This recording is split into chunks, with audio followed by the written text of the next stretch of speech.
नमस्कार दोस्तों, आपका स्वागत है हमारे YouTube चैनल पर। आज हम आपको ले चलेंगे भारत की सबसे प्राचीन नगरी बनारस की गलियों में, जहां हर मोड़ पर संस्कृति, आस्था और स्वाद आपका इंतज़ार कर रहा है। तो चलिए शुरू करते हैं बनारस की यात्रा हर हर महादेव के साथ। आज हम इस वीडियो में जो टॉपिक कवर करने जा रहे हैं वो है आप बनारस किस तरीके से पहुँचेंगे, क्या खाएँ, कहाँ ठहरे। तो सबसे पहले बात करते हैं कि बनारस कैसे पहुँचे। ट्रेन से आना चाहे तो आप वाराणसी जंक्शन पर उतर सकते हैं। बस या टैक्सी से भी आप उत्तर प्रदेश के किसी भी शहर से आसानी से यहाँ पहुँच सकते हैं। अगर आप फ़्लाइट से आ रहे हैं तो लाल बहादुर शास्त्री एयरपोर्ट सबसे नज़दीकी एयरपोर्ट है, जो शहर से करीब 25 किलोमीटर की दूरी पर है। बनारस सिर्फ एक शहर नहीं है, ये एक भावना है, एक अनुभव है और एक आस्था है, जहाँ सुबह की शुरुआत होती है गंगा आरती से और रात ढलती है, जहाँ जीवन भी पूजा है और मृत्यु भी मोक्ष का मार्ग। यह है काशी, भगवान शिव की नगरी। बनारस आएं और काशी विश्वनाथ मंदिर न जाएं, ऐसा कैसे हो सकता है। यहाँ बाबा विश्वनाथ का दर्शन करने के लिए देश विदेश से लोग आते हैं। अब तो काशी कॉरिडोर के बनने से पूरा इलाका भी सुंदर और सुव्यवस्थित हो गया है। चलिए अब चलते हैं संकट मोचन हनुमान मंदिर। यह मंदिर सिर्फ ईंट पत्थरों की इमारत नहीं है, यह तो श्रद्धा, भक्ति और आशा का है केंद्र।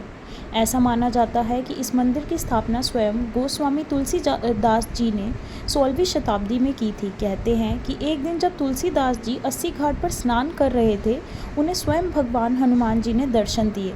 वहीं से इस मंदिर की यात्रा शुरू हुई।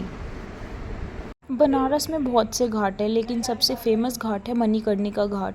मणिकर्णिका घाट पर जलती चिताएं हमें जीवन का सबसे बड़ा सत्य सिखाती हैं कि अंत एक शुरुआत है और काशी में अंत मतलब मोक्ष। तो अगर आपने अब तक बनारस को सिर्फ एक शहर माना है तो यकीन मानिए आपने अभी तक जीवन को पूरी तरह से महसूस ही नहीं किया। बनारस को देखिए, जिए, महसूस कीजिए, क्योंकि बनारस एक बार नहीं बार बार बुलाता है। शाम को बनारस की पहचान दशाश्वमेध घाट की गंगा आरती को देखना ना भूलें। लाखों दियों की रोशनी और शंख घंटों की ध्वनि मन को शांति और आत्मा को ऊर्जा देती है। यकीन मानिए बनारस को जब हम जिएंगे तो हमें एक अलग ही सुकून महसूस होगा। यहाँ की गंगा आरती, यहाँ की रौनक देखने को बनती है।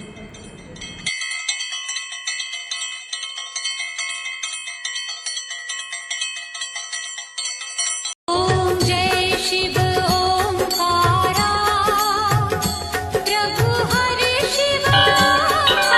तो दोस्तों अब हम पहुंच चुके हैं 80 घाट पर। यह घाट सिर्फ घाट नहीं बल्कि बनारस की आत्मा है।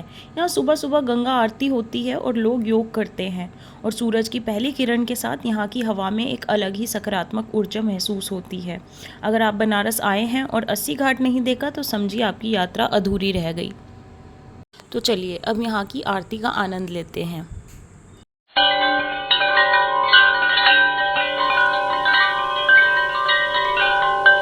अब हम पहुंच चुके हैं बनारस हिंदू विश्वविद्यालय यानी BHU। ये भारत की सबसे अच्छी प्रतिष्ठित विश्वविद्यालयों में से एक है। इसकी स्थापना पंडित मदन मोहन मालवीय जी ने की थी। यहाँ का कैंपस इतना शांत और हरा भरा है कि मन करता है यहीं बैठ जाएं और बस किताबों में खो जाएं। अब हम चल पड़े हैं गंगा के पार रामनगर किला देखने। यह किला 18वीं शताब्दी में बनवाया गया था और यहाँ अभी भी बनारस के महाराजा का परिवार रहता है।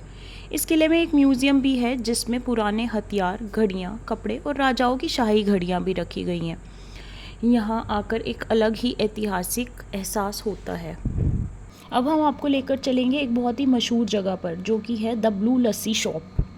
ये जगह जितनी छोटी है उससे कहीं ज़्यादा इसकी शोहरत है। ये दुकान करीब 75 साल पुरानी है और यहाँ की लस्सी पीने दूर दूर से लोग आते हैं, यहाँ तक कि विदेशों से भी।